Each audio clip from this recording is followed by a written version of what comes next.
মানুষ আমাকে প্রায়ই ঠকায়। এই ব্যাপারটাকে আমি আর খারাপ চোখে দেখি না, বরং এটাকে সহজভাবে গ্রহণ করেছি। উপলব্ধি করেছি মানুষ আমাকে ঠকাবেই। ভালোবাসার মতো মধুর কাজটা যারা করতে পারে না তারা ঠকাবে, এটাই সত্য। নতুন কোনো মানুষ যখন আমার সাথে সম্পর্ক তৈরি করতে আসে, আমি অবশ্যই হাত বাড়াই, এটা আমার রুচির পরিচয়। তবে অপেক্ষা করি ঠকার জন্য।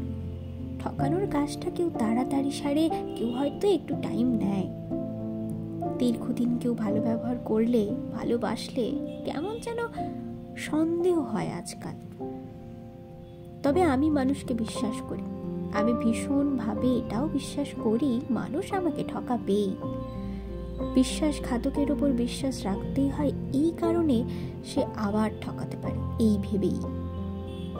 যখন জেনেই যাই মানুষ সহজে ঠকাতে পারে, সেটা যত সহজে বিশ্বাস করি তার থেকেও বেশি সময় লাগে বিশ্বাস করতে, যদি কেউ ভালোবাসি বলে।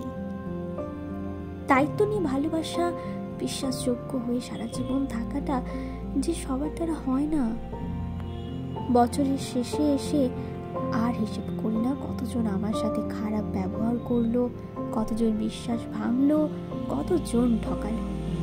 এই পৃথিবী ভালোবাসার পৃথিবী, বিশ্বাসের পৃথিবী। সেখানে থাকে আমার ভালোবাসার মানুষেরা, যাদেরকে আমিও ভালোবাসি। তাছাড়াও আবার আরেকটা পৃথিবী আছে, সেটাও এই ঘাতকের পৃথিবী। যারা ঠকায়, বিশ্বাস ভাঙে, সেই ঘাতকদের ওখানে জায়গা দেয়।